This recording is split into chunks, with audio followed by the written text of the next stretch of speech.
The broadcast is now starting. All attendees are in listen-only mode. Good afternoon, everybody. My name is Sharon Dooley, and I'm going to be the moderator today. And we're going to hear Chris Bell talking about The Spy Who Loathed Me.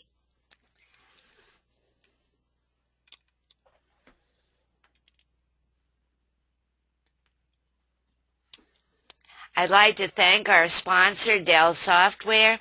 They make it possible for us to have a raffle at each of our meetings and keep us going, and we are very grateful for their support.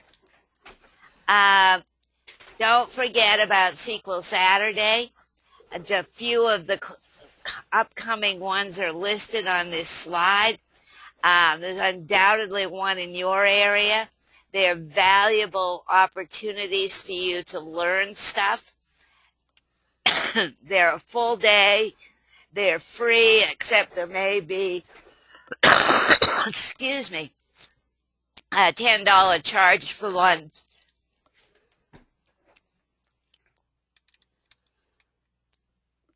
And I've got a list of the upcoming virtual chapter meetings.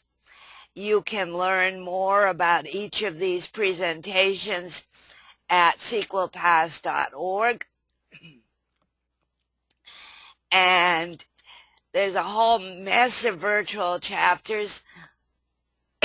Membership is free, just like membership in Pass. All you have to do is go to Pass and go to your profile and sign up for the ones that you're interested in, and that'll put you on their mailing lists, and you'll get notified about their meetings.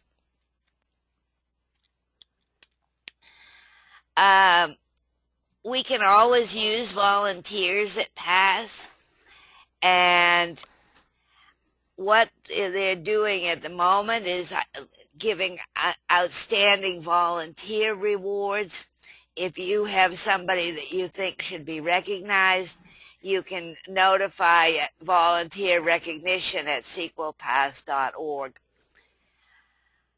And every year at the PASS Community Summit, there's a Passion Award, and this is given to somebody who has made a significant contribution to PASS and the global data professional community.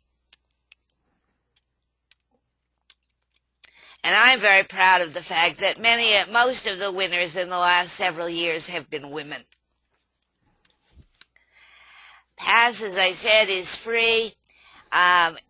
Most of you are probably members. If you're not, you should join and take advantage of all the things it offers. And now I'm pleased to introduce Chris Bell.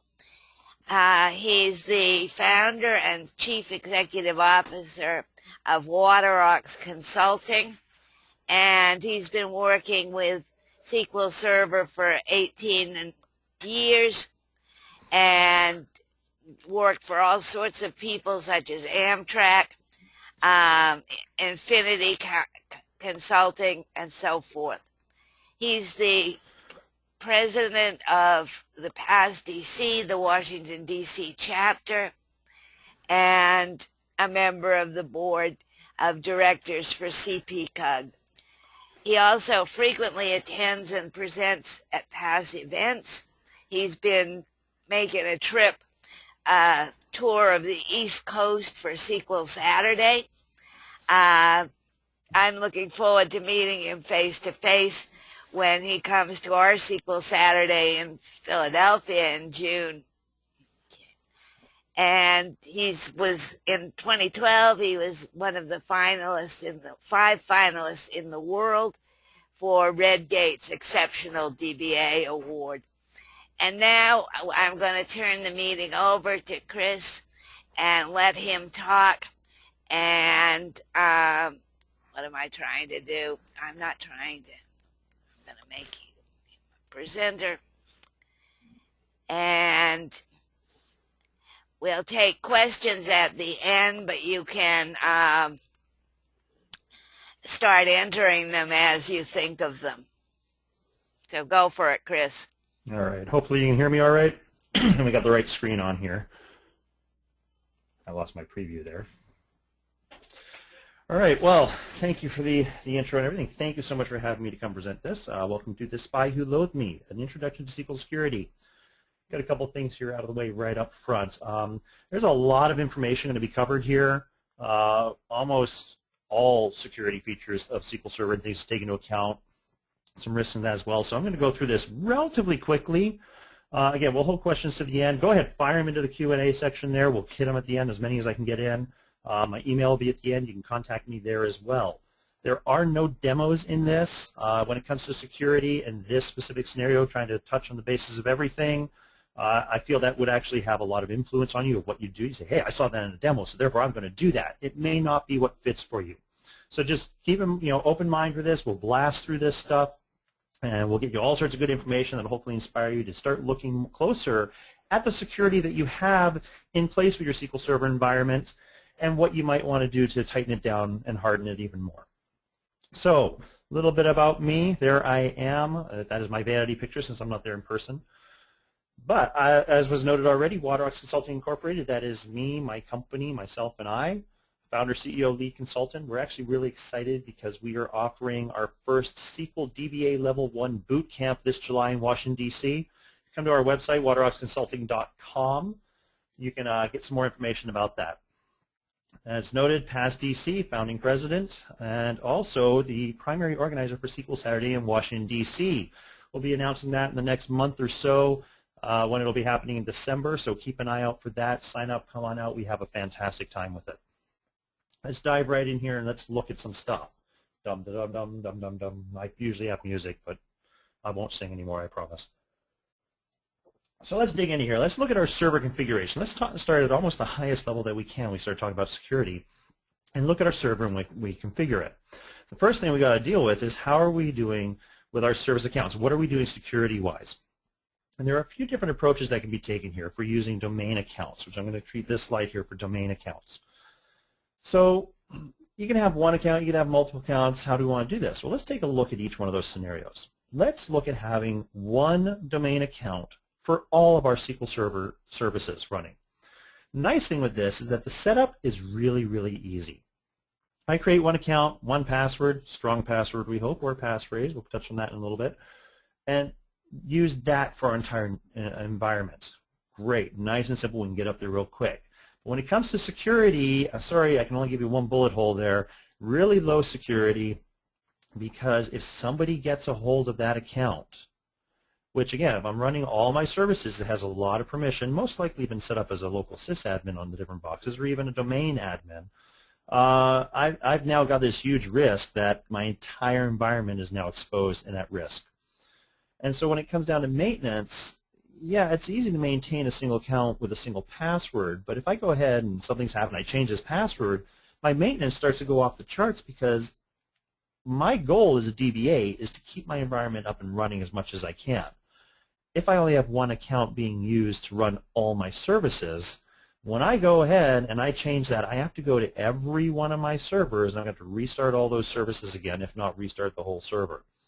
It means my entire environment goes down and comes up all at once. Not exactly the best thing you want to have maintenance-wise.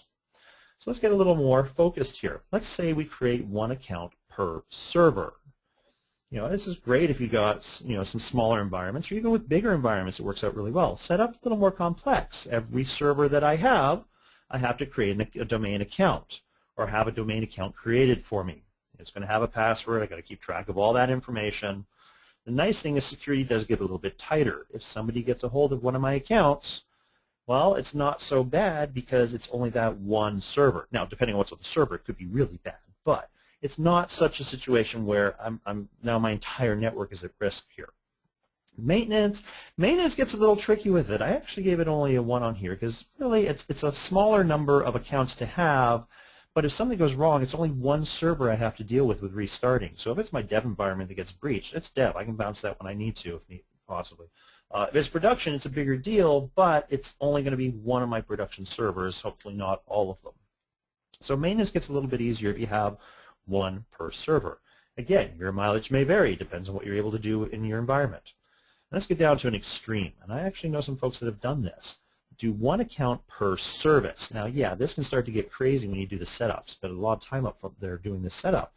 The reason is that when you're creating these accounts, when you install SQL Server, you have anywhere from 3 to 10 accounts that are going to have to be created.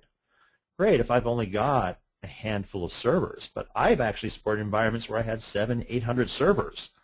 When you start taking that 3 to 10, let's say even if you have just 100, you have from 300 to 1,000 accounts now you're maintaining, and all the passwords and access and that for them. So it's a lot of work to get that set up correctly.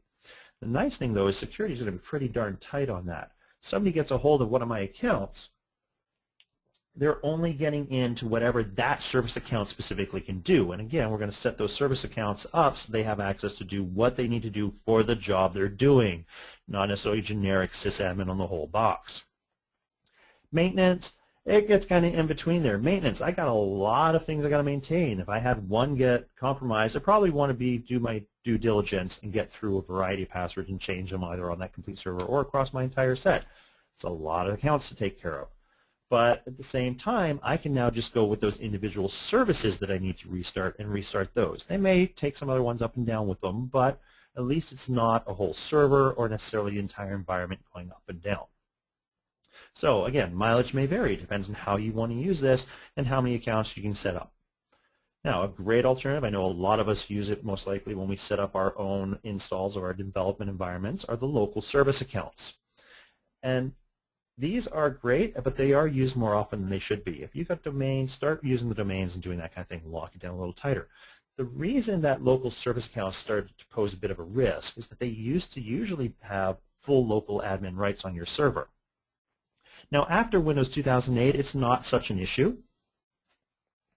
And what happened after 2008, I'm going to move something here real quick. Make sure my clicker's still working here. Oh, it's dying on me. Here we go. After 2008 in Windows, we had sudo accounts created. You may actually recognize these from doing some installs in that. The NT Service MS SQL Server and the NT Service SQL Server Agent, those are already configured to do just what they need to run that one service and that job that they're doing. The nice thing with local service accounts, why we like to use them in our dev environments or our personal environments, is there's no passwords to change. But there's no passwords to change because you don't have access to them. They're buried away in your Windows system. There are ways and tools, I'm not going to go into any details about it right now, but there are ways and tools that you can use to emulate the service accounts once you log in. So even if you think it's tight and secure because it's all my local service account, it is possible for people to emulate what they are and actually take over and use those credentials. Minor things to keep in mind. Start talking about some credentials and other things. We have credentials and proxy accounts. Now this is old stuff. And again, I'm going to make note, I'm not covering just SQL Security for 2014 or 2012. I'm covering a broad band here, basically what we all support, or most of us support. This was credentials and proxy accounts were introduced in SQL 2005, and they actually work with each other. And what they do is they allow SQL Server to impersonate another domain account. And this gets really cool when you start to have jobs on your SQL Server agent. And you can go in and you can configure the specific job steps to use specific credentials and proxy accounts so that they can run with different Windows accounts. A great example of that, I can have a production SQL Server box running with its service accounts. I can have a test dev box over here on the other side that has a complete set of credentials, different set of credentials to log in, and they can't communicate to each other. Well, I can still create a job that creates my backup in production in the first step. The second step uses a credential and proxy account to log in as someone on the domain that has permission to copy files from one server to the other. So it'll copy my backup file and put it over on my test server. And then I can use the third step to use the credentials and proxy account or log in on that other server to log in and then restore that over there so I know that my backups are good and they do restore properly over my test environment. So there's some different ways that you can use this, but I don't have to have one account running that spans across my domain, across my network, punching holes through all my different security and opening it up a little bit wider. So it's actually some pretty cool stuff you can do there. Now, when you start talking about rights of going between different boxes, let's look at this operating system alone for SQL Server where you've installed SQL Server. We've got it. We've installed it. What rights does SQL Server itself need to run? When we look at the Windows system rights, there's not a lot that it really needs. First thing that it needs to be able to log on as a service. Okay? This should make sense. We're installing services that should run as a service. So it has to be able to log on as a service. It also has to be able to replace a process level token. And basically all that this means is that the SQL service can start another service if it needs to. It's when you get into some endpoints and even the agent and things like that. It can fire things up and down, and launch other services as required. It also needs to be able to adjust memory quotas for a process, which basically means that SQL Server, which we know loves memory, can change the maximum memory that can be consumed by a process. So if something needs a little more memory, SQL Server has the rights to go ahead and give it a little bit more. And that's really all that SQL Server needs on its local system as far as the operating system goes. When we get into NTFS permissions, it gets even easier. Now, before SQL Server 2008, we needed to make sure in our data directories, our log directories and all that, that we gave permission to our service account to access the files. It used to be really frustrating where you can go and, I'm running SQL Server 2005 and I create a database, I detach it, and I go to reattach it, and it says, no, you don't have access to that. And you sit there thinking, but you made the file and you put it where I wanted it to, but why can't I attach it? So you had to go and give permissions on those data files. Thankfully, 2008 and afterwards has been fixed and that access has been maintained. So you detach, you reattach, no problems. It's right there when it's there. Then the big golden question that comes up, what does the DBA need? I know everyone's thinking here, I know what we need. We need absolute sysadmin access. Duh, we're all DBAs. That's what we do. Well, reality is, no, you don't. What you really need is to be able to profile system performance. That's what you really care about. The ideal world, and none of us are in an ideal world necessarily. Maybe some of you are. Lucky you. I know I've never been in one. But the DBA works in the database environment. The sysadmin maintains the servers. And you work as a team. That's where that ideal world comes in. But you work as a team to figure out what's got to be done. Reality is a lot of us that are DBAs wind up being the sysadmin on that box as well. But what you can do is get have two accounts set up. Do one for your DBA access, that's your full DBA administrative, that's my main account I use all the time, and get one created so that when you're doing service packs and that, you log in as a sysadmin role to do those types of installs in there. Get that separation in there, it still makes it all a little bit more secure. Again, ideal world, not necessarily that we're living in them, but you're going to have that separation of the duties. The system is maintained by your sysadmin team. That's their job. Your job is to maintain the database. All right, so we talked a little about different user accounts. Let's touch on the different users and roles in that we have within SQL Server. We'll start right up at the very top, server roles. Now, these are fixed roles that we've had, things like sysadmin, server admin, security admin. These are all pre-configured with certain permission of what they can do in the system. Now, the most famous and the most abused one out there is the sysadmin role.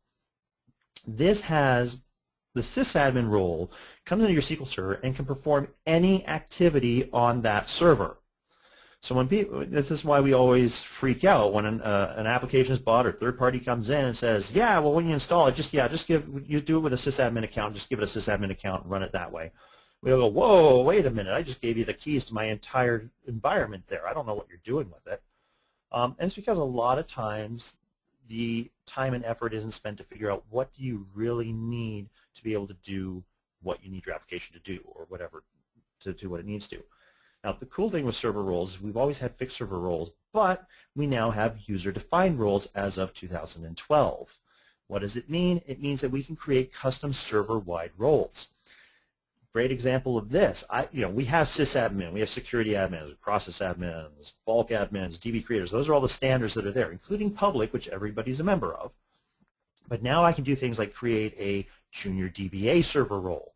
And I can say, great, well, you can do everything except you can't do any security management. But you can do backups and you can do bulk loads and that kind of thing. And you can even create databases. But I can't let you go and create users and grant permissions to do stuff. And I can create a server level role for my junior DBAs, add my junior DBAs into that, and we're set. I don't have to go down to the database level anymore. I can figure it on each database of what can and can't be done, or try to figure out a combination of those pre-configured roles of what's the right combination to get what I need.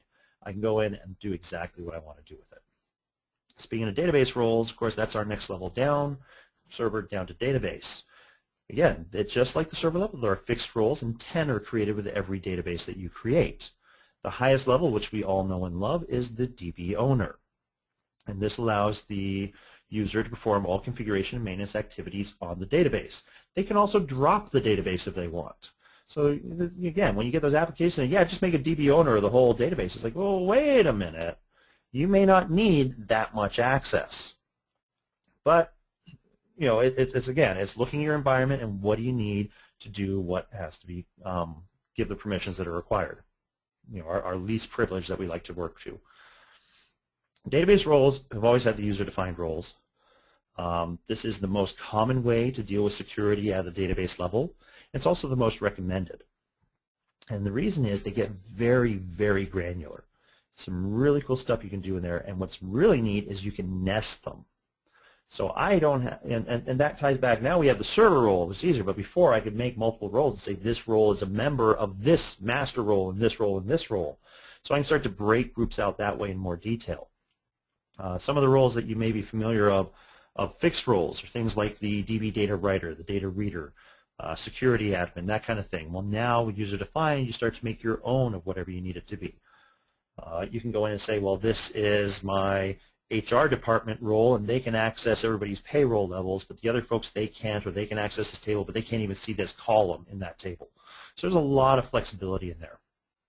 Now, and again, that's going to be based on your logins coming from your different applications. When you start talking about applications, there's actually application roles. And usually when I'm in person, I say, everyone throw a hand up of who's ever heard of this, and I don't see many hands go up. And application roles really aren't well understood, and therefore they're not often used. They're pretty cool, though, and the way they work is that your application is there, and the user themselves, with their login, whatever it is, be it integrated security or a SQL login, that authenticates against SQL Server, but they have no rights, none whatsoever.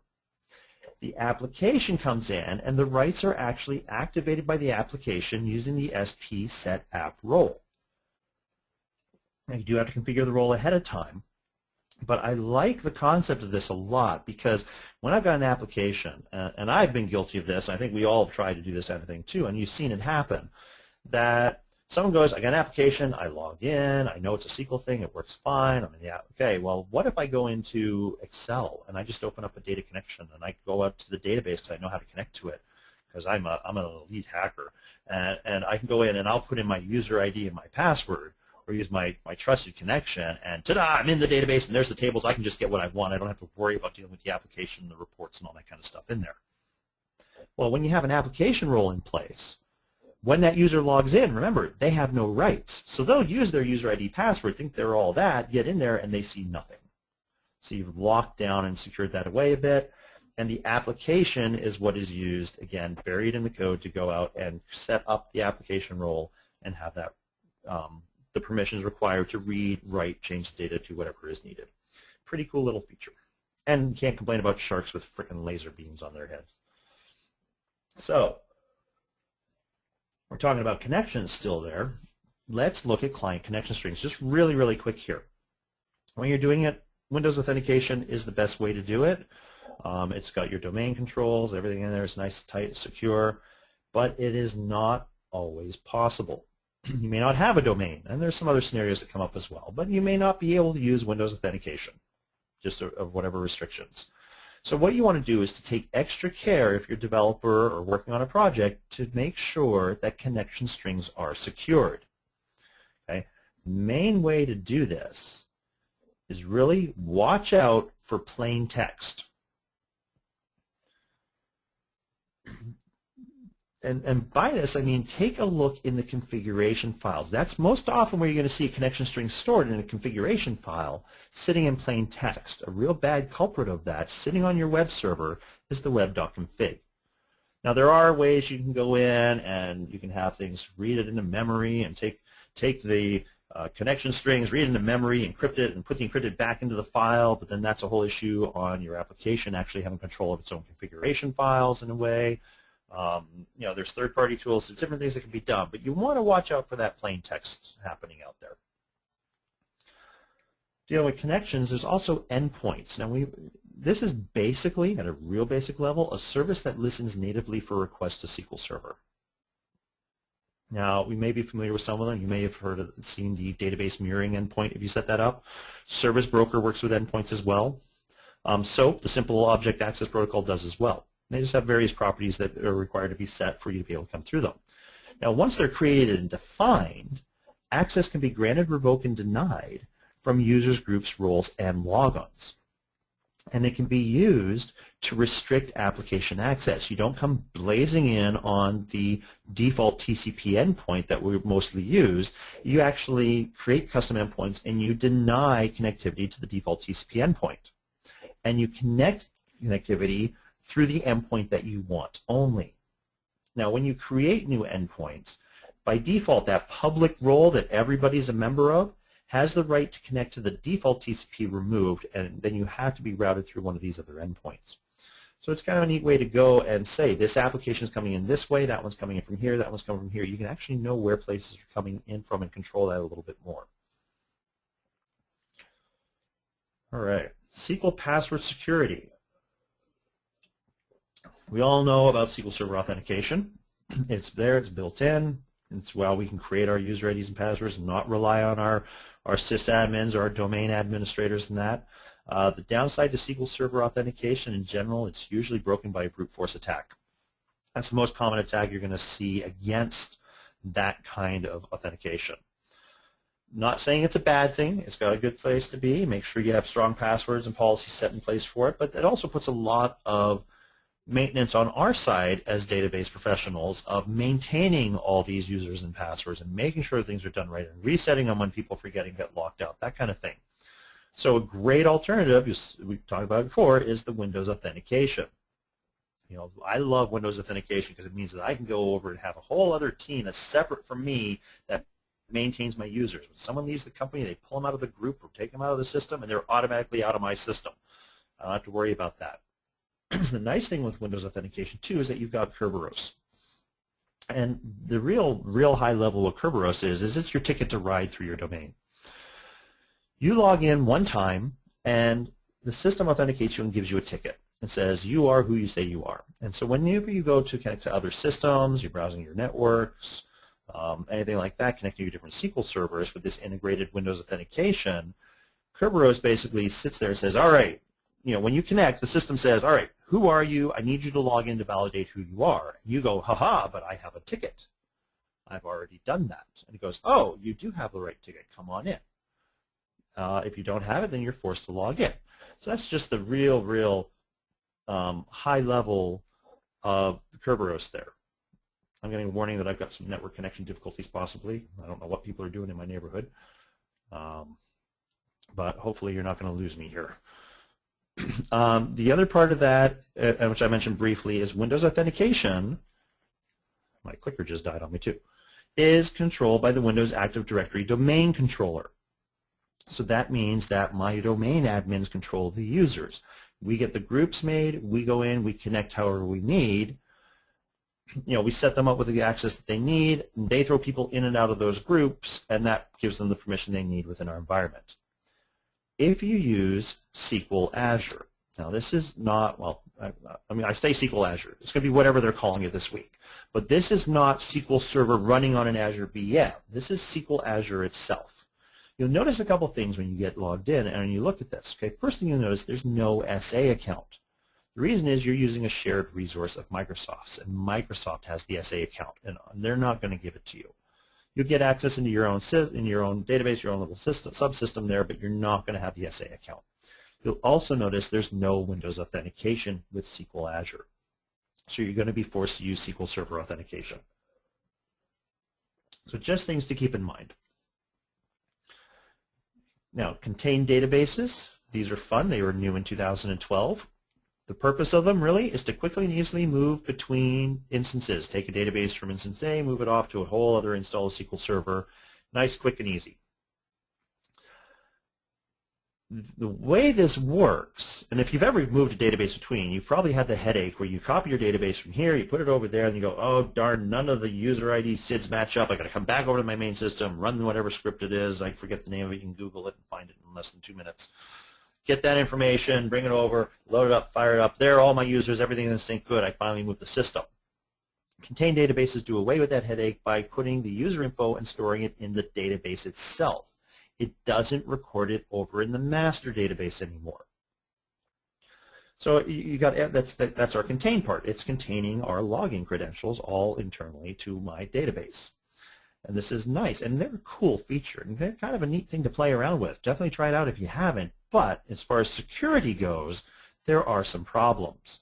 The main ones, which we all know, is if I've got a database or somebody needs a database thrown up, and they say, just make me the DBO of it. I'll be fine. I can do everything. I want to be the DB owner. Yeah, but that means you've handed the keys over to them, because DB owners can create users within their own database. And this is a contained database, so it's they've got full control of that environment now. And also, when you move this database from server to server, you have to watch for the guest accounts on those servers and make sure that they don't get access to every database like they could connect to the contained database you brought over. You want to have that separation there of that guest account. Now, dealing with security, it's not just a matter of who can get in your system and who can't. Security is also the peace of mind that your system is available and it's there. I'm not going to dig into availability groups and that kind of stuff in great detail, but I do definitely want to touch on backup and restore. Now, when doing backups, things to make sure that you're secure and you actually have backups that are good in that. Don't just overwrite your prior backup file. The reason is if a failure happens during your current backup, then you've mucked up your old one and your new one, and you don't have a current backup, and that could slip by, and you don't want to run that risk. I don't know many folks that just overwrite the prior backup. Again, you're probably being good in copying them off-site and you're overwriting that way, but still, you can keep a chain there pretty easily, time, date, stamp it, something like that. Also with that, though, clean up old backup files. You don't necessarily need, now again, it's our universal credo of the database world of it depends, but you don't usually need the last 6 months of backups sitting on your local, even the last 6 years of backups sitting on your local machine. The other thing is if we finish this up and you get interested, go, I'm going to put some security stuff in place. Well, once you put that in place, that'll be in your new backups. But your old backups don't have those security things in place necessarily, depending on what features are implemented. So you don't necessarily want to just keep those lying around. It poses a risk. Now, backup passwords. Hopefully, some of you have used these in the past. They're a nice little thing. You know, create backup with password. You lock it down a little bit more. And it wasn't so much that it would stop someone from doing the restore, but it's really what it was there for, was to prevent the accidental restore of the database, not really lock down your backup nice and tight.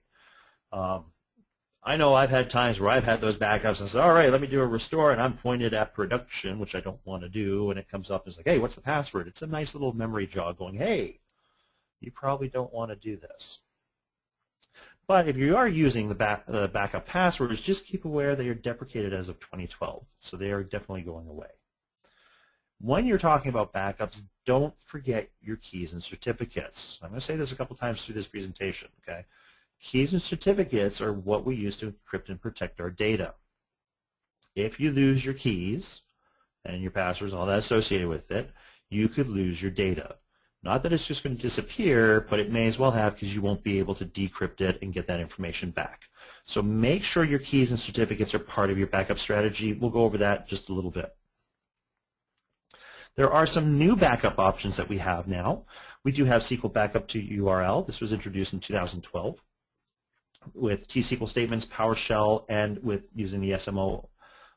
We could do, hey, do this and backup to URL. Boom, great. Amazon Web Storage, or really, Microsoft doesn't own me. I'm partnered, but they don't own me, so I can say Amazon Web Services, Or you can use Microsoft Azure or any other cloud-based service like that and just back up to your URL. In 2014, they've added it to the GUI interface. For some of us that are lazy at times and just don't want to think about writing the script, we just click, click, click, click there. Good, I got it backed up at least.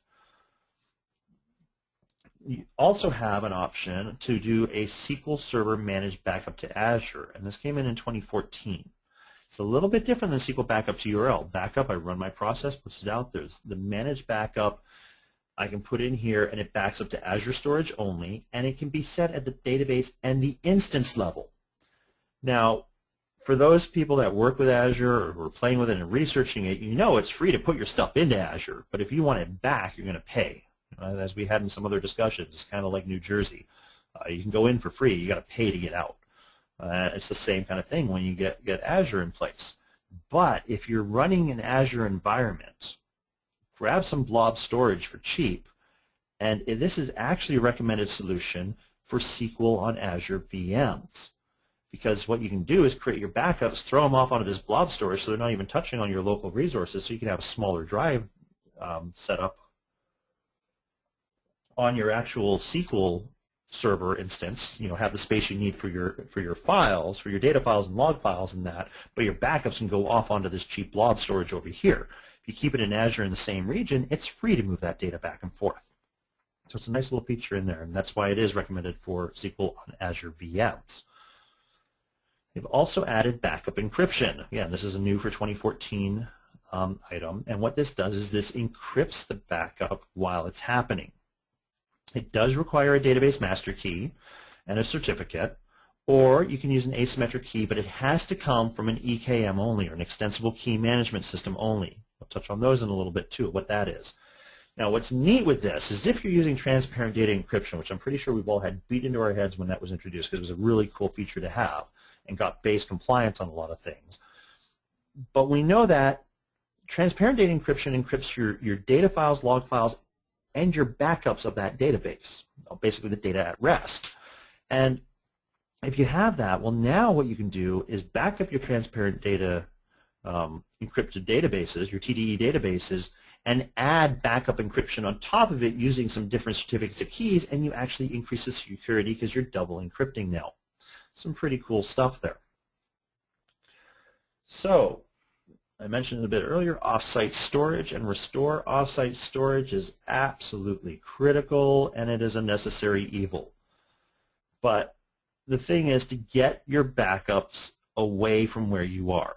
You know, you're talking physically away, off the machines. Even if you're up in a data center, get them out and possibly to a different data center. Because that's the whole point of disaster recovery. If something happens, your data center blows up, it kind of sucks if everything is all in the same place.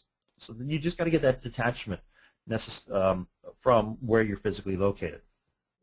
The key with it, though, is that you want to mitigate the risks as much as possible, and you want to ensure security at the facility that is your off-site storage as well. Okay? I've been places where they backed up to tape. This is actually in Texas, and I was just down in Houston for their SQL Saturday, and I told this story when I presented this there too. There was a guy, or whatever company it was I was at, I don't even remember who, it was so long ago, but they were backing up to tape, and their off-site storage consisted of taking the tape out of the office and throwing it in the trunk of the CEO. And that was it. And if they needed one, they go to the trunk and they pull out the one that they need. And that's great unless you've actually been in Texas in the summer and realize that you're not going to run the risk of someone stealing your tapes because they'll be melted into one big blob. Whole different scenario that you got to deal with there. Another place I was, they backed up to hard drives, they pulled the hard drive out, and somebody took it home and put it in a drawer in their living room. Okay? These are really not appropriate off-site storage. You know, there are companies out there that specialize in this. You know, they'll get your copies out there quickly, get it away, mitigate those risks, and ensure that it's secure. Along those notes, you also want to practice your restores. There's a couple of reasons for this. First off, you could have the best backup plan, the best backups in the world, but if you can't restore it, it's absolutely worthless. It's wasted time and effort. So you've got to make sure that you know the process and also that your files can be restored. But when you start working off-site storage into the mix, you know, you may not just be restoring to what you have locally stored. You may need off-site. You've got to determine the time to retrieve files from off-site storage. Case in point, I had a client. Small database in the grand scheme of things. It was only 80-something gig. we could restore that database from the backup file in 6 minutes, or which is not that bad. So we go down. It's like, oh, we got to pull the backup. Great, 6 minutes. Yeah, except they were using a process that they didn't keep any local copies. They pushed them off-site, but it took 24 hours to download the last backup file back to the server.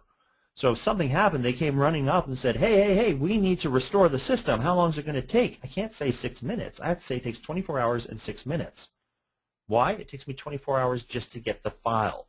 So using your off-site storage, build that into your recovery plan, and you're practicing restores of get one from 6 months ago, a year ago. See how long it takes them to find that backup and physically get it to you so that you can then get it on your machine and get it restored.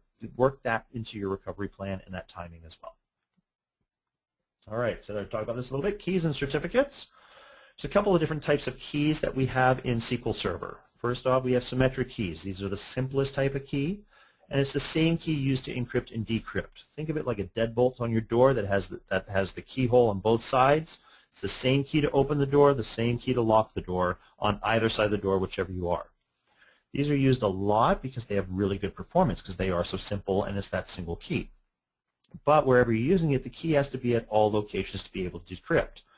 So we use symmetric keys when we do transparent data encryption. If you want to have, if you've encrypted something in this database and you want to have it go off to a mirror or off on availability group or off on a log shipping, that you're going to have the key over there as well. That is moved, and you transfer that key by backing up and restoring it, which you've already practiced and you're doing because you're all backing up your keys as you should be, right? Second type of key, you got asymmetric keys. These are basically a key pair. You have a public key and a private key. A public key to encrypt, a private key to decrypt. It does offer a better level of encryption, but it is more complex and therefore it is slower. It's going to take more CPU power, and it's going to be slower to encrypt and decrypt values with it. Because of that, it is generally unsuitable for the mass encryption and decryption of information. That's why you don't see asymmetric keys used for things like TDE, and even when it gets down to cell level, you don't see it used that often there as well. Certificates, on the other hand, are a type of asymmetric key pair. They have a public key, which contains the identity information of the private key owner and a digital signature for a trusted authority to prove the identity. The purpose of a certificate is to ensure that data is encrypted and that it reaches its intended receiver. That's why we have those certificates separate from the keys. Now, when we get into the keys, these are a couple different types. Let's talk about some actual keys. First one, we've got the service master key. We'll go right up to the top level. This is the root of all SQL encryption hierarchy, and it is created when you install SQL Server. Now, with 2012, they changed it to use a newer AES encryption type, stronger. It used to be triple DES. So there's a strong recommendation that if you're upgrading to 2012, you want to regenerate your service master key to take advantage of those new algorithms. They're stronger, they're better. You want to use that. It's security we're talking, lock it down. One of the first things that every DBA should do, and if you haven't done it, I'm pretty sure everyone's going to run and either do it right now when you see the code or you're going to go do it after, is to back up the service master key as one of your first tasks. Just back it up. Real simple to do. Log in your server, T-SQL code, backup service master key to file equals the directory you want to write it to, encryption by password, use a strong password. Okay? If you need to restore this, if you need to rebuild this system, we can make it a lot easier with having the service master key available. Get in here, do that, and you can restore the service master key from a file where you have it sitting, decryption by the password that you use to encrypt it. Now, be aware with this and any other keys that if you restore, and regenerating is essentially restoring, it's going to be resource intensive because SQL Server is going to go and decrypt everything and re-encrypt with the new keys. And when you start doing this at the service master level, that trickles down through all the other keys that are going to be happening. Okay, so keep that in mind. And keeping that in mind, we then move down to the next level to the database master key. Now this is a symmetric key, and what it does is it protects the private keys of certificates and asymmetric keys. It is secured by a password by default. Uses the triple DES algorithm until you hit 2012, which case it upgraded to the AES. So same thing, regenerate, use the stronger encryption keys. There is an option, though, when you create this database master key and you create it with your password, to also make a copy of it encrypted with the service master key as well. Aha, now you see why we back up the service master key, because if we bring that up on another server, we can bring our database master key back if we don't know the password, because the service master key matches. It can pull that out and say, here's your database master key. Some cool little tricks in there. The thing with the database master key, you can make it in whatever database you want, but it's going to create it out there, and it's going to store it in the master database as well. This is an important key. A SQL Server knows that. It makes a duplicate copy of it. And then you'll have it encrypted with your password, and you'll have it encrypted with the service master key if you give it that statement as well. To create your database master key is real simple. Create master key, encryption by password equals password. Boom, that's it. Use a strong password. Now, to back it up, though, is a little bit different. You have to be able to open the key before you can back it up. So you would open your master key decryption using a password, whatever the password was, and then you're going to back up the master key to a file, encrypt by password, and I just have generic password written here, but don't use the same one that you use to decrypt the master key. This is the encryption of your file, so use a strong password for that as well. We talked about really briefly earlier about extensible key management in the sense of saying EKM. But what extensible key management is a hardware security module known as an HSM. And what they do is they store the keys on hardware or software modules. Generally, these are usually physical devices in a rack in a data center, and that its purpose is to generate and maintain keys, security keys. So you're not doing it in your SQL Server environment itself. Because of that, it's much more secure because the keys are separated from your data. And once you're using one of these, once you decide to use one of these, you go into SQL, you enable the third-party EKM HSM module registration. There's a mouthful to say. Well, once you do that, SQL Server can use the keys as if they were its native keys. And you also gain access to whatever advanced features that your EKM provider has, and key management, which is really nice. So things when you want to regenerate or rotate your keys. And rotating is basically, I need to change my keys. I can't have the same keys. I need to rotate them out. Recut my keys, if you will. That comes into play a lot when you have like PCI compliance. If you're actually storing that type of information, there may be regulations that say every 6 months or every month you must rotate your keys. So that's where this does come into play with the EKM systems. You can also do it in SQL Server itself, a lot easier with EKM. There's as I said, it's physical hardware. There are some companies now, I got to dig up their names, they're actually creating virtual machine versions of EKM systems. So that's actually pretty cool. If you're working Azure, if you're working VMware type stuff, you can put a virtual machine out there to be able to manage your different encryption keys. Now, mentioned before, will be mentioned again because now you're starting to see how important it is. Back up the keys, not just the databases. It is extremely important. Back up and get them off-site and practice restoring them to test systems.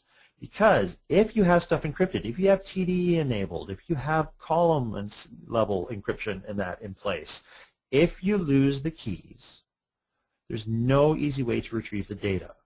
I've been in places where there's a lot of encryption in place, someone loses the keys and forgets the password, and they say, well, what's the back door to get in? There is no back door. It's the nature of encryption. We are locking this stuff down. Security, that's what we want. All right? Why do we want security? Because attacks happen. Try to go quickly through these. First type of attack that we all know of, SQL injection. We probably all heard it over and over and over. But what it is, and here's the reason I bring up SQL injection, is this is on the rise again. It was a big thing 5-6 years ago. It settled down. It's coming back. So SQL injection, real basic, is adding characters to a SQL query via a form field or application front end to modify its action. That's what SQL injection is. Why does it happen? It's usually due to dynamic SQL with front-end applications. It happens because of poor coding practices. Now, this is not a dig on developers because it's not just developers. It happens both in applications and in stored procedure code. To give a real quick example of what a real simple dynamic SQL statement you might see, you get one made sitting on a website where you go in, you want to look at your customer history, so it goes and says select star from sales hist where And then order ID equals 1256 is our dynamic portion. First part we have hard-coded. The rest of it is what you see up in the web page, up in the address bar. You may see ID equals question mark ID equals 1256, something like that. Well, that's kind of a sign that they're probably using SQL in there, and they might be prone to SQL injection if they don't have some of the things we're going to talk about in a second in place. Okay. How do I change that with SQL injection? Well, I go up to that website there, and I change my text to this. Just the red text is all I put in. Delete from customers. Now, they don't try that. Usually you select from system tables so you can find out what tables you can go and delete everything from. But that's all it is. That's a SQL injection attack that will basically change that simple query statement to do a query and now a delete. So how do you stop them? Well, what do? You prevent it by checking for keywords, right? I don't want you to do a delete. I don't want to truncate. I don't want you to do an insert. I don't want you to do any of that kind of stuff. Well, that's great, but I can bypass that using binary data converted to SQL. So the exact statement I had, that semicolon space delete from customers or users semicolon, could be relayed through that way right after the statement. Okay, that's perfectly legit. SQL Server will convert that into the text that is needed, attack them together, and ta-da, there you go. Just a plus cast, da-da-da-da. So checking for keywords isn't really the thing to do, and there's a lot of different ways to deal with this. There's lots of folks that do great presentations on this. There's books written about this kind of thing. But basically, don't assume that third-party tools are safe. Just because you paid money for it doesn't mean that it's safe. It's also not only a SQL Server issue. Oracle has the issue. MySQL has the issue. It's a real thing out there. If you have dynamic SQL, you can change. Why is it successful? Why is it on the rise again? Primarily, new developers don't know about the problem. And we've all experienced this. Short timelines and deadlines lead to quick deployments. Yeah, let's skip checking for SQL injection. It's working. It's good. Let's get it out the door and going. When you sacrifice that kind of thing, you run the risk of this coming back and getting you later on. So what can you do to prevent it? Well, you can prevent dynamic inline SQL against the database. That's really what you're trying to do. Is there any hardcore, absolute silver bullet way to do it? Not necessarily. There really isn't. But there's some different steps and approaches that you can take, work as a team together, and come up with a solution. So you can start to set guidelines, like all database interaction must be abstracted. Build a layer in there in between somehow, be an ORM, be it store procedures. Only use dynamic SQL if there is no other option. Make sure your applications don't access your tables and views directly. Have that little bit of separation in there.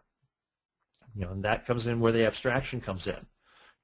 All calls to SQL should be parameterized. Start using store procedures, that kind of a thing. Don't just blast it in and build the query and pump the query in. One rule that I always agreed with is that no user input should be trusted. You never know what someone's going to type. I've typed bad things where I missed a single word and took a server to its knees. With a big Cartesian join. Whoops, I forgot the word left. Oh, let me put it back in there. I'll be fine. So it's just things like that. Don't trust input coming in. Now, ORMs, object relational models, greatly lessen the risk when they are done properly. I personally have yet to see one done properly, but it could be done. Another option is to use execute as. A lot of people use execute as to elevate permissions. You only have access to read the data. You're going to run a store procedure that's going to make a change. I'll do an execute as so you can go ahead and do a little bit more than you could. Why can't I do it the other way? You have more permission than you really should. Why can't I make sure that when your statement comes in here, I turn down your access to read only if you're doing select statements? So I give some options that way to keep that in mind. Okay. Brute force attacks, I mentioned this really briefly earlier. It's usually used against passwords because passwords are easy for computers to figure out, and they're harder for us people and humans to remember. Now, you can go out on Google in less than 15 minutes, download the tools that you need to do brute force attack against your own system, and get it up and running and start attacking. I'm not going to give you the link to do it. As I say, you can Google it, less than 10 minutes, you've got all the information you need. So one of the suggestions that Denny Cherry makes, actually, and I really do like this suggestion, I started using it a lot, is to try passphrases instead. And what this means, we have different criteria that are required when we do our passwords, right? It's got to be at least, make me a password that's at least 16 characters long, contains a special character, a capital, and a numerical field. And so you sit there and you go, okay, FT 5%, 6, and sign ITSR, whatever it is, and then you go pay $10 to buy an app to remember your passwords because you can't. Well, how about a 32-character password that uses everything, that just says, I like using at least 5 passphrases, exclamation mark. That's 32 characters long, capital letter, numeric, special characters. And again, the longer your password is, the harder it is for a system to break, because the computers and systems don't think in whatever language we just wrote our password in. They think in that obscure, weird, find the patterns. This, it doesn't find the patterns so much. Again, and the longer your password, then the harder it is to be cracked. But in this case, you have a longer password that you can more easily remember. Another thing with brute force attacks, you know the first account they're going to go after is the SA account. So what can you do? You can disable it. There's your command, alter login SA disable. Just be aware it may break old code, because we've never installed anything where people said, oh, it's got to run as SA. You know, you got to watch it. It can break old code. Don't go saying, Chris said to disable my SA login, it's only all your code breaks. That's not what I'm saying. I'm saying there's an alternative, and just be aware you may break that code. Another type of attack that we don't think of a lot of dealing with SQL Server is a denial of service attack. You know, these are those web attacks. Let's take down the website. Ta-da! Okay, they're inelegant and effective, but their goal is to overload the server with requests. It's usually a web service attack, but it affects SQL on the back end. Think about a home page you go to, and it pulls up information, and that's got let's say it was Amazon. It's got, oh, here's what we recommend for you, and here's your information. Hey, your stuff's been shipped on time, and look at all this new stuff we got. It's pulling that from somewhere. It's pulling it from a database. And if they're using SQL in the back end, every time that page loads and every time someone connects, that's hitting against your SQL server. So suddenly a denial of service starts pounding against your SQL server. It starts taking it to its knees. So what can you do? There's a few things you can do. You can limit the number of concurrent connections. Use an SP-configure user connection with a number in there that you want to say, max number of connections. Now you've got to figure out what that number is going to be. Is that number going to be 500? Is it going to be 5,000? Is it going to be 50,000? You have to know how your environment performs and what to expect. So it's an alternative there to start to throttle down denial of service attacks, because they're going to bombard you with all these connections. You can use the query governor, not resource governor, but the query governor to prevent long-running queries. And what this does is this blocks queries that are estimated to be longer than X number of seconds. So you can go and say, all right, any query that comes in that's going to be longer than 6 seconds to run, or longer than 60 seconds, or whatever, you know, 6,000 seconds, whatever number you pick. If the estimator guesses it's going to take longer than that, it's not going to even try to run it. So you're going to block it right off the bat, which is really cool until you wind up with people who don't write really good SQL code, creating reports or throwing stuff together, and their stuff's not tuned and optimized, and they start hitting that limit, and they come complaining that they can't get anything out of the database. It's blocking everything that they try to do. So you got to be real careful with that setting, but it is an option. If you're under attack, it's something you can do real quick to help throttle that down a bit, possibly. The other option is the resource governor. This is fantastic. It's unfortunately Enterprise Edition, but here you define your resource pools and workload groups. And so I can say, this is my website coming in here, and they have all the CPU and memory they need. Well, in 2014, we've added disk I/O. That's really cool. I can now throttle how fast you can and what your I/Os can be on the disk. So I can sit here and say, I'm going to, you know, if I'm getting attacked suddenly, and I know this one group is doing it, I see these spikes, I can go in live into my resource governor and turn down your CPU, turn down your memory, and turn down your I/O so that everybody else can keep working to find a solution to the problem. Dedicated admin access, we know about this one as DBAs. This is our backdoor found on port 1434 by default. You can change that. Wait for my slide to catch up here. To use it, you must be a member of the sysadmin role. And prior to 2012, you could log in just by going to what your instance name was going to be, typing the word admin, colon, and then the instance name that you wanted to connect to.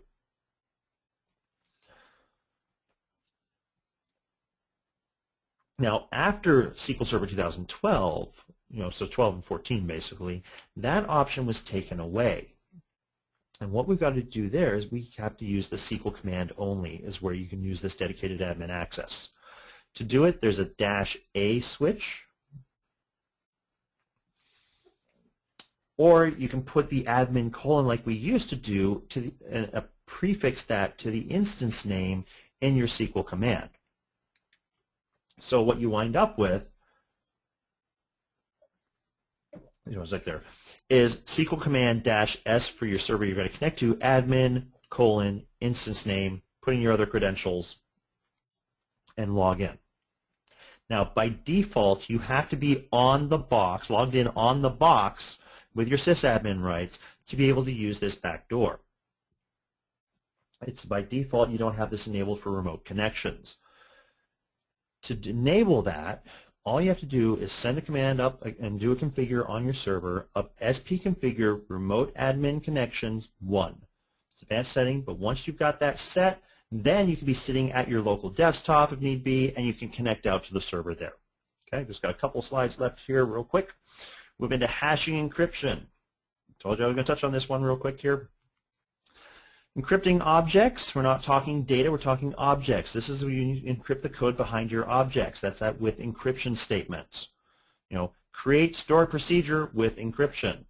Create function with encryption. This, what it does is basically scramble the text so that other people can't read what your code was. Now, this is commonly used when deploying a database to a client. But again, you go on Google in a few minutes, you can find the code that can break that encryption. And not only that, but once you've gone and encrypted your stored procedures and your functions, you know, we're DBAs, we like to tune these things. Well, you're going to lose the ability to view execution plans, statistics, all that kind of information that you really care about. So if you are going to be deploying it off to a client and you want to do the encryption, wait until the last minute to alter your procedures with the encryption. Make sure you can get all your tuning information that you need to do. When it comes to encrypting data, there's a couple of different options that we've got. We can do encryption of data at the application level, and it can also be done at the database level. Ideally, you'll do a combination of both. Why? More secure. Nothing is holding on to all the information. Now, if it is done in the database using SQL Server data encryption, you can do it with minimal to no changes to the front end, but you're going to see a CPU load increase. It's just naturally what's going to happen. Depending on the type of encryption used, the level of encryption, how much is being encrypted in that, it could range anywhere from a 3% increase up to a 30% increase. You're going to have to test and try some things out with it when you're going to do that. Transparent data encryption, as we mentioned real briefly earlier, encrypts and decrypts data as it is written to and from the hard drive. It's meant to encrypt that data that's at rest. Okay? It also, as mentioned, protects backups as well. But the nice thing with transparent data encryption is that if you're able to connect to the database and have permission to get in there, you see the data like normal because it's not changing the data, it's changing the data file. But again, like any other encryption, you are going to see an increase in CPU load. TDE, I haven't seen personally go past 13 to 14%. But one of the things to keep in mind if you decide to turn that on one of your databases is that on the service, it has, on your SQL service you have installed, it's going to encrypt the temp DB as well. Because that's the scratch pad used by the encrypted database. You can't take encrypted data, put it somewhere that's not encrypted, scratch around and play around and sort it and do stuff, and then bring it back. It's got to be encrypted in both environments. But that also means that temp DB shared by all your other databases are going to have a little bit of an impact too, because now they're decrypting, encrypting all their scratch stuff that's going on over in temp DB. If you're using transparent data encryption in mirroring,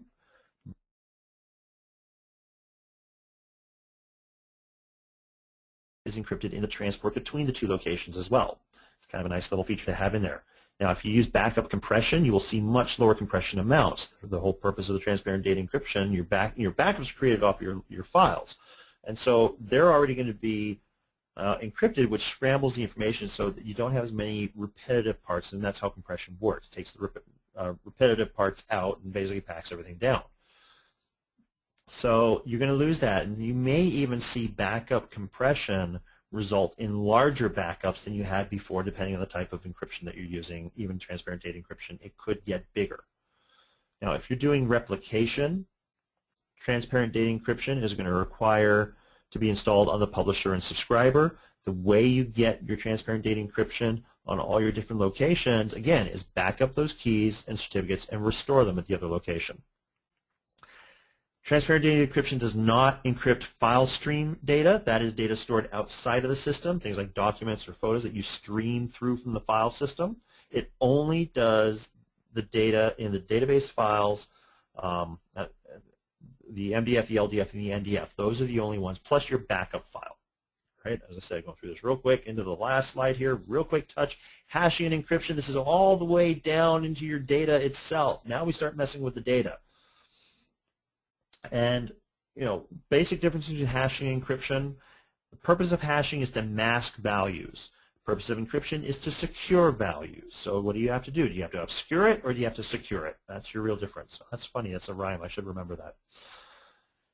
Is hashing reversible? No, actually, it is if you go through a lot of hoops and a lot of hassle, but in general, no. Hashing is a one-way thing. Encryption is, yes, I can encrypt, I can decrypt the information. Now, what gets fun is when it comes to indexing. Because hashing is determinate, which means if I take a value and put it through a hashing algorithm, I get a result. If I take that same value, put it through the same algorithm, I will always get the same result. Because of that, I can index that value. And that's what a lot of sites use for passwords. You put in your plaintext password, it hashes it, compares it to the hash list, says, yep, it's you, in you go, let's do it.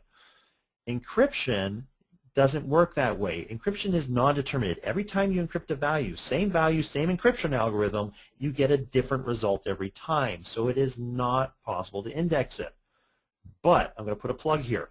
I do another session. I think I'll try to do it for you guys later this year or eventually, or you can see it some other things. I'm also presenting it through my website on a webinar service next week about how to get that. If I do protect something with encryption that I need to index, how do I get the majority of my performance back, like a mind-blowing amount of performance back?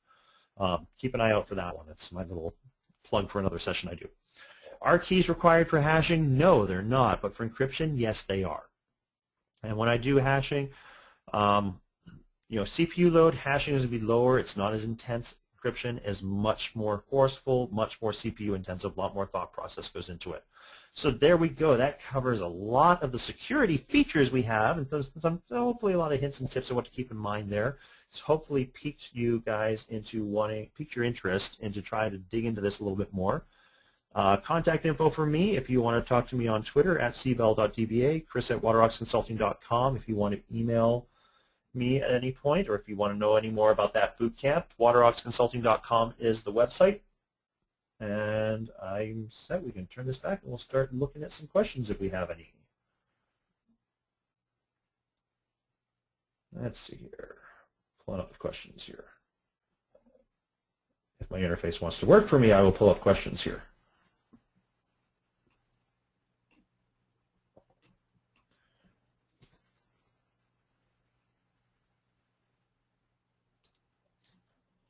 Is the adjust memory quota, okay, we've got Susanna asking, is the adjust memory quotas for a process needed when you set the max memory setting on the SQL Server? It's not so much that it's needed when you're setting that, it's needed for SQL Server to run, period. So before you can even go and change your max memory setting, you have to be able to have that in there for it to run. It's so that the service can manage its own memory that it needs. Now, setting your max memory, absolutely important.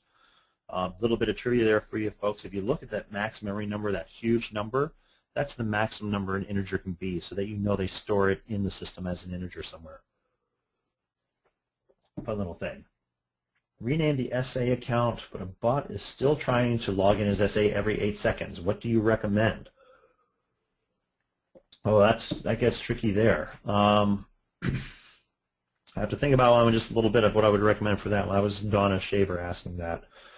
How about trying to log into SA? Definitely talk to your network guys as well, your sysadmins there, because they may be able to block that bot from getting it all, because it's probably come from a certain point and place. Every 8 seconds. Wow, every 8 seconds. You got to love those things. I actually have another client going through that right now. We traced it to one of the developers had an application running. They weren't even aware that they coded it that way. So you may want to check that as well. So, which is more secure, an SA account or a disabled SQL account being used as DB owner for all databases? That comes down to, I mean, really, you got your disabled SQL account. Again, disabled account, no one can use it. It can absolutely be a DB owner, no problem. SA account, as we just heard from Donna's question there, every 8 seconds something's trying to get in there. So really, if it came down to it, disabled SQL account could work pretty well.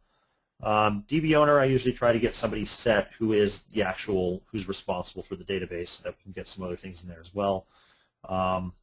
But yeah, in that case, if it's working well with a disabled account, I'd say that would be the way to go. In my mind, my opinion. These are my opinions, people.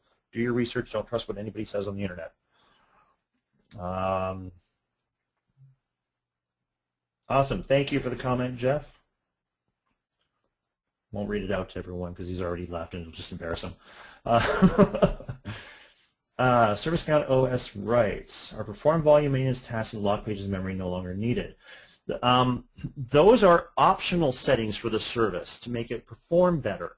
It's not required for SQL Server to run. There's a difference. I was talking security and making it actually run. Volume maintenance task, which is your instant page initialization, that helps with performance of boot up and starting up your system so that you don't have to wait for the drive to say, yeah, there's enough room for you. Log pages in memory, another one, so that your pages aren't being kicked out constantly.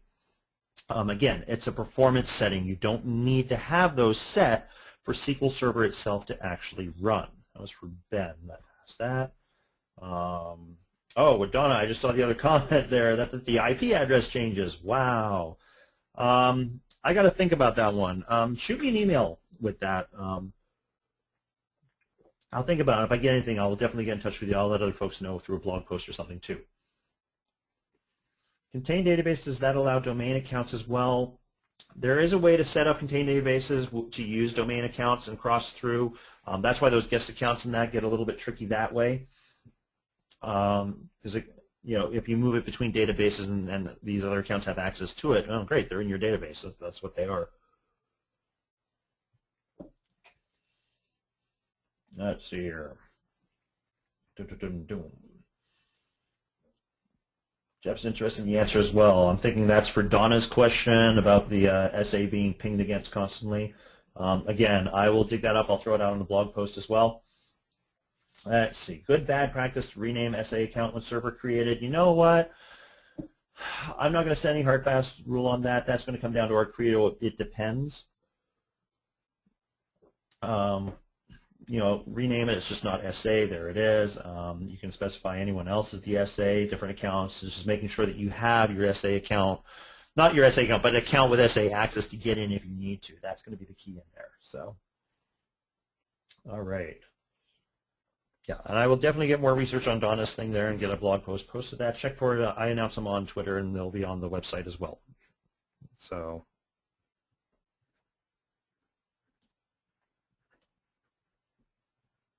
I'm actually writing it down as well.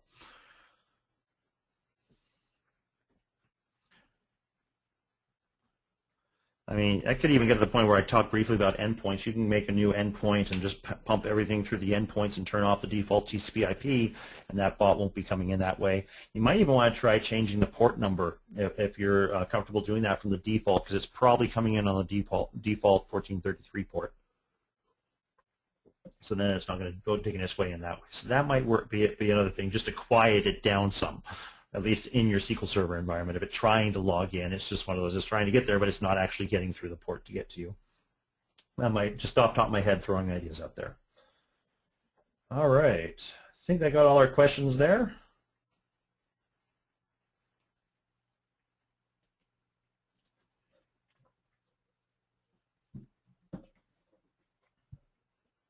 Let's see.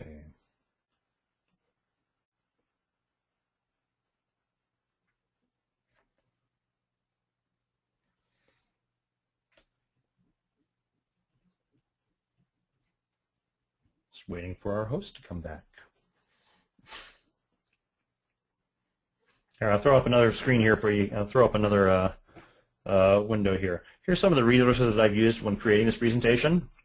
When you download the slide deck here, you can do these. Denny Cherry's book, fantastic, Securing SQL Server 2nd edition. It's got some new modifications. I know he's working on even more modifications for 3rd edition. Great stuff.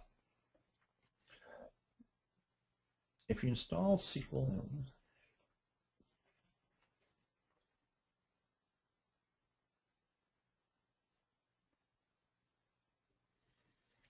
So Ben is asking, if you install SQL in Windows authentication mode, the SA is disabled and no password is set, right? Because we're dealing with Windows domain control IDs. Should the password for SA be changed even though SA is disabled and server is in Windows authentication mode? Well, you're dealing with Windows authentication at that point, which is a whole level different.